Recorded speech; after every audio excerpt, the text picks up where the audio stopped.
ಶತಮಾನ ಪರಂಪರೆಯ Canara high school association ವತಿಯಿಂದ ಶಿಕ್ಷಣ ಕ್ಷೇತ್ರದಲ್ಲಿ ವಿಶಿಷ್ಟವಾದ ಮತ್ತು ಘನತೆಯ ಗುರುನಮನ ಎಂಬ ಕಾರ್ಯಕ್ರಮವನ್ನು ಜೂನ್ 26ರಂದು ನಗರದ ಕೊಡಿಯಾಲ್ಬೈಲ್ನ ಟಿವಿ ರಮಣ ಪೈ ಸಭಾಭವನದಲ್ಲಿ ಹಮ್ಮಿಕೊಳ್ಳಲಾಗಿದೆ.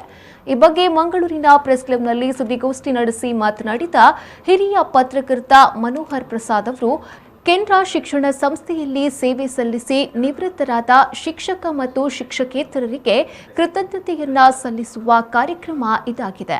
ಕೆನರಾ ಶಿಕ್ಷಣ ಸಂಸ್ಥೆಗಳ ವಿವಿಧ ಸಂಘಗಳ ಸಹಯೋಗದಿಂದ ನಡೆಯುವಂತಹ ಈ ಗುರುನಮನ ಕಾರ್ಯಕ್ರಮದಲ್ಲಿ ಸುಮಾರು 100ಕ್ಕೂ ಅಧಿಕ ಮಂದಿ ನಿವೃತ್ತರು ಭಾಗವಹಿಸುವ ನಿರೀಕ್ಷೆ ಇದೆ ಎಂದು ಹೇಳಿದರು.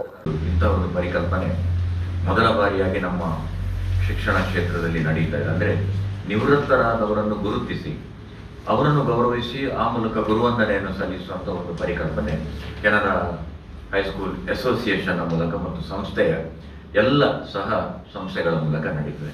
ವಿಶೇಷವಾಗಿ ನಮಗೆ ರಂಗನಾಥ್ ಭಟ್ ಅವರ ಪ್ರೋತ್ಸಾಹ ಮತ್ತು ಅವರ ಸಂಸ್ಥೆಯ ಸಮಗ್ರ ಪದಾಧಿಕಾರಿಗಳ ಪ್ರೋತ್ಸಾಹ ಮತ್ತು ಈ ಪರಿಕಲ್ಪನೆ ಮಾಡಿದಂಥ ಗೆಳೆಯ ಗೋಪಾಲಕೃಷ್ಣ ಮತ್ತು ನರೇಶ್, ಹಾಗೆ ಇದಕ್ಕೆ ಕಳೆದ ಕನಿಷ್ಠ 1 ತಿಂಗಳಿಂದ ಶ್ರಮಿಸ್ತಾ ಇರುವಂಥ ಎಲ್ಲ ಸ್ವಯಂ ಸೇವಕ ಬಂಧುಗಳು, ಹೆಚ್ಚಾಗಿ ಕೆನರಾದ ಹಳೆ ವಿದ್ಯಾರ್ಥಿಗಳು ಮತ್ತು ಕೆನರಾದ ಪದಾಧಿಕಾರಿಗಳು ಇವರೆಲ್ಲ ಭಾಗವಹಿಸ್ತಾ ಇದ್ದಾರೆ.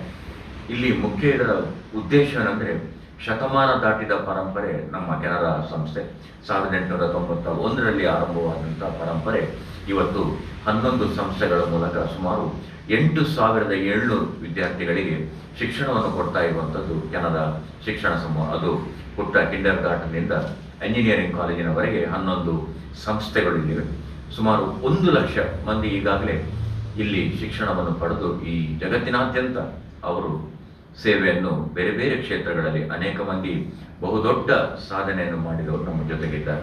ಸುದ್ದಿಗೋಷ್ಠಿಯಲ್ಲಿ ರಂಗನಾಥ್ ಭಟ್, ಗೋಪಾಲ್ ಕೃಷ್ಣ, ಸುಧೀರ್ ಮತ್ತಿತರರು ಉಪಸ್ಥಿತರಿದ್ದರು.